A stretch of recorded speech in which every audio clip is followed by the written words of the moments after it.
আল্লাহ। একবার নবীজি সাহাবা একরামদের মাজলিসে বসে আছেন, যেমন ভাবে আমি আপনাদের সামনে বসে আছি। নবীজির সামনে কয়েকশো সাহাবা বসে আছে।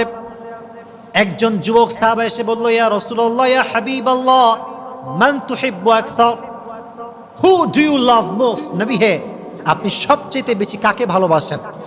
আরব বিশ্বে তখন বউকে ভালোবাসা এক কাপুরুষতা মনে করা হতো। যে বউকে ভালোবাসা তাকে বলা হতো কাপুরুষ।